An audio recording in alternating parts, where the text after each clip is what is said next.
So, there is about to be an election. It's going to start in about 3.5 days.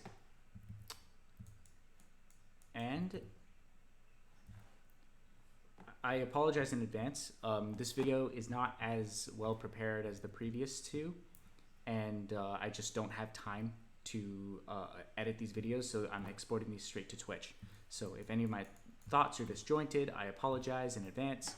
Unfortunately, I do think this content is important enough to get out now so that people can start planning the next week accordingly. And, you know, I thought it was equally important to make sure people were dropping off mail-in votes in person and not trying to mail them out when they're not going to get counted. This is equally important because... What's going on? I've dropped 67 frames. Sorry, I don't care.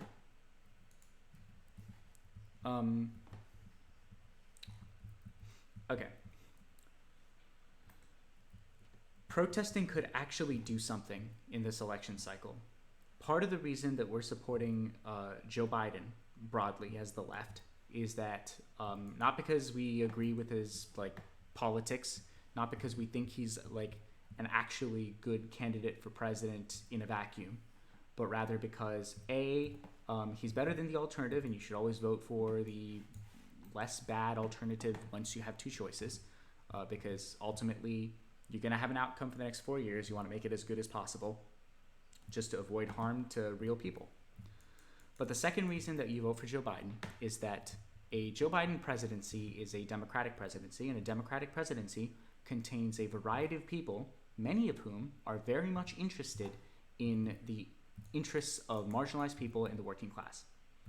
And those people are much easier to win over through lobbying, protest, and other forms of activism than a Republican administration that is ideologically opposed to the rights of certain kinds of people.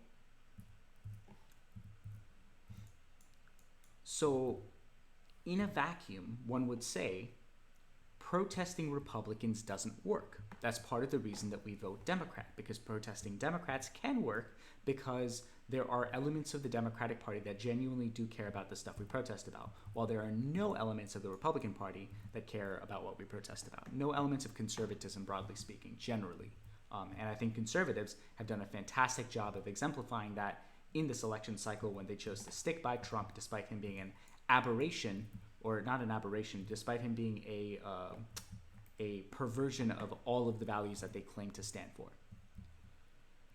With that in mind, this is actually a rare case in which protesting might help Donald Trump lose the election, despite the fact that the governing bodies that seem to rule are generally people who don't listen to protests. So a conservative Supreme Court is not going to care about protests when it makes a ruling.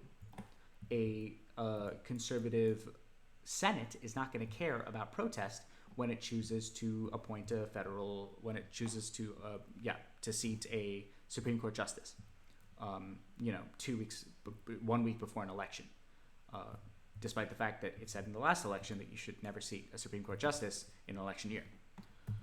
These are not things that Republicans listen to. However, one thing that is almost guaranteed next week is that the U.S. Supreme Court is going to come down with a ruling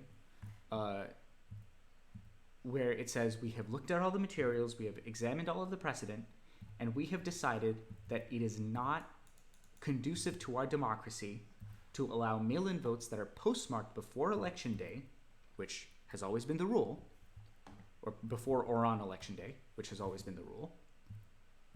We are not going to allow those mail-in ballots to be counted if they arrived at any point after 8 p.m. or 11:59 p.m. on November 3rd.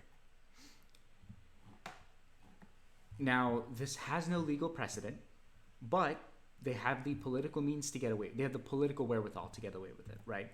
They have that 42-43% Trump base that wants them to do it. That's pretty much all that matters. And that's pretty much what they're going to use. They used it in the Wisconsin Supreme Court ruling, or they used it in overruling the Wisconsin Supreme Court. They said you can't change your election law this close to an election, despite the fact that we live in unprecedented, extenuating circumstances. And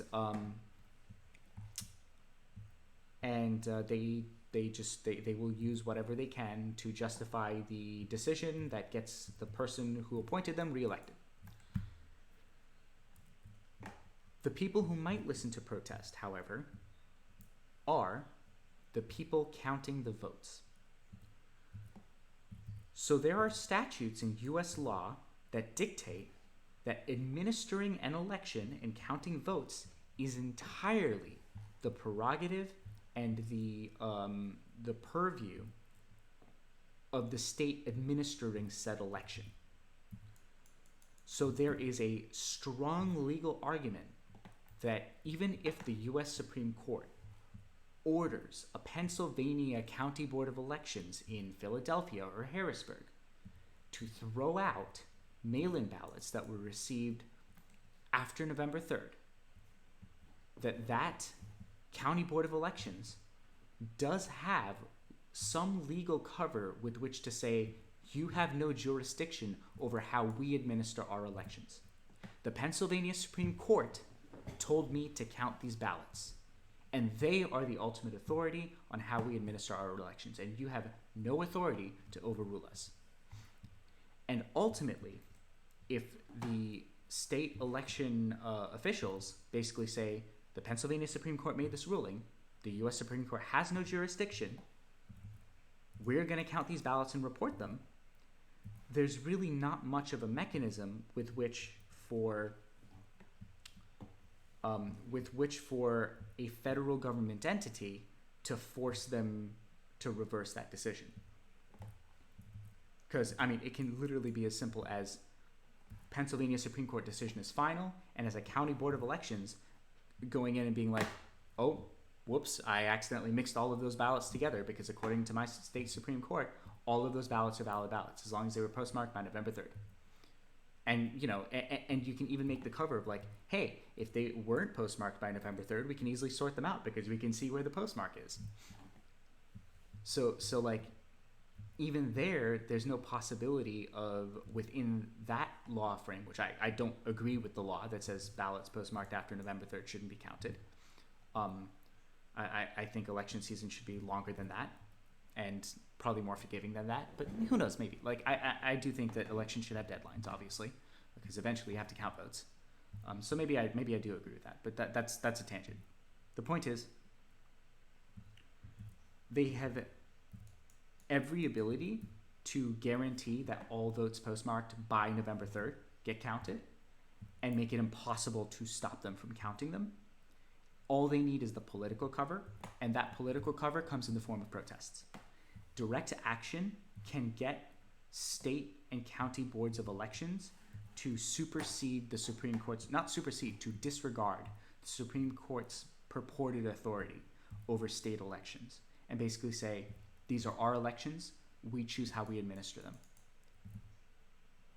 Which, by the way, is exactly the argument that individual state Republican governments are going to use when they try to justify appointing their own electors to overrule whatever the state's election outcome will be.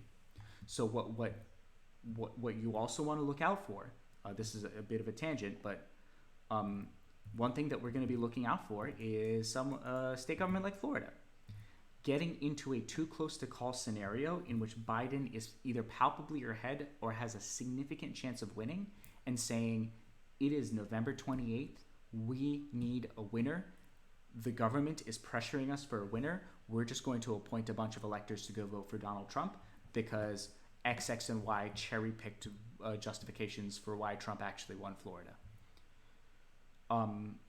And the argument they're going to use is that ultimately states have the authority in how they appoint electors and how they administer elections. Now, when they make the argument, they're doing it in a way that directly subverts democracy and directly subverts the popular vote. They are superseding the will of the American people in their state. When Pennsylvania basically says, per legal precedent and following the authority of the Pennsylvania Supreme Court, we are going to opt to follow their decision, and we're going to count all votes postmarked by November 3rd. They have the legal cover, they have the moral cover, because they are, by definition, enfranchising all of the voters who cast their ballot by election day under the presumption that those ballots were going to be counted and those ballots were legal, valid ballots. They are reaffirming that promise by the Pennsylvania state government, saying if you postmark your mail-in ballot by election day, it will guaranteed be counted. So that is a that is a usage of that authority that directly enables and empowers democracy, because it directly enables and empowers the individual voters who simply followed the rules and deserve to have their voices heard. So they are simply using Republicans' dishonest logic, but in an honest manner. The thing that you can do to make sure that happens, or to give that the best chances possible of happening, is wherever your district is, wherever your state is, your city,